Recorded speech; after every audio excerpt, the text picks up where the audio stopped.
আলহামদুলিল্লাহ, সারাটা দিন কর্ম ছিলাম, ব্যস্ততার মাধ্যমে এইমাত্র ফিরলাম বাসায় আপনাদের দোয়া নিয়ে। যেহেতু ভালো মন্দ নিয়ে আমাদের সময় সকালবেলা কর্ম থেকে গেছি, সারাদিন কর্ম থেকে ব্যস্ততার মধ্যে সময় পার করেছি। এখন বাসায় ফিরেছি আপনাদের দোয়া। জানি না রাত ফয়লি শুক্রবারের দিন, পবিত্র দিন। আল্লাহ পাক আমাদের কেন সবার জন্য আজকের এই রাতটা সুন্দরভাবে যায়, সুন্দরভাবে যেন সবাই দুশ্চিন্তামুক্ত যেন রাত্রা যায়। সবার জন্য দোয়া এবং শুভকামনা রইল।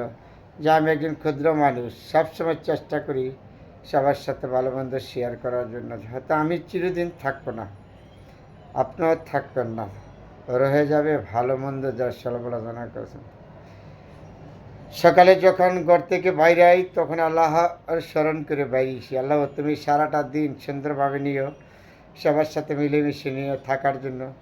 যেহেতু কর্ম থেকে রওনা করেছি, যারা আমরা ক্ষুদ্র মানুষ, বাঙালি জাতি, আমরা কর্ম ছাড়া আমাদের কোনো উপায় নয়।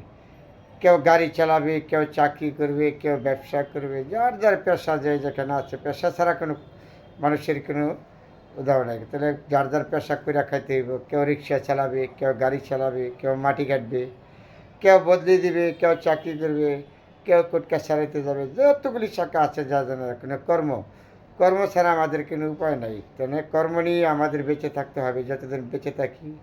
ব্যস্ততা আমাদের কীভাবে চলো? আমাদের তো সবাই তো কর্ম নিয়ে ব্যস্ততা থাকে। তারপরে ব্যস্ততার মধ্যে থাকলেও আত্মীয় স্বজনকে সময় দিতে হবে, পরিবারকে সময় দিতে হবে, নিজের যারা আছে বন্ধুবান্ধব সবার সাথে ভালো মন্দ সময় দিতে হবে। সময়টা না দিলে, আপনি আনন্দ ফুর্তি না করলে তখন আপনি মানুষ হতে পারবেন। আনন্দের সময় আনন্দ করবেন, যেহেতু আপনার সুখ দুঃখ নিয়েই তো আমাদের জীবন, তাই না?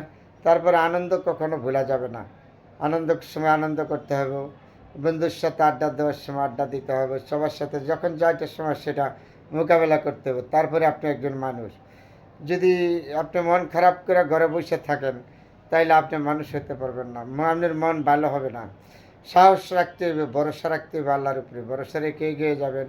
অবশ্যই যত বড় বিপদে, যত বড় সমস্যাই হোক, আল্লাহ পাক অবশ্যই আপনাকে আমাকে সহযোগিতা করবে। আল্লাহ বলেছে না, এ আদম, আমি তোমাকে সৃষ্টি করেছি, যত বড় কষ্টই হোক আমি তোমার জন্য দিয়েছি কষ্ট, তোমাকে আমি সুখী করব।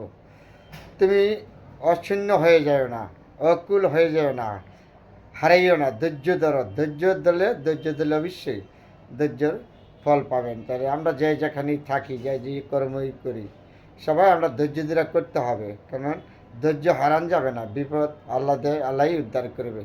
তারপরে আমি একজন ক্ষুদ্র মানুষ হিসাবে কখনো আমি ধৈর্য হারাই না। আমি একটি ভরসা আল্লাহর উপরে, ভরসা রেখে এগিয়ে দেয়। আপনারা সবাই ভালো থাকবেন বন্ধুরা। অনেকগুলি কথা বলেছি, সময় পেলে অন্য সময় আবার কথা বলবো। আলহামদুলিল্লাহ।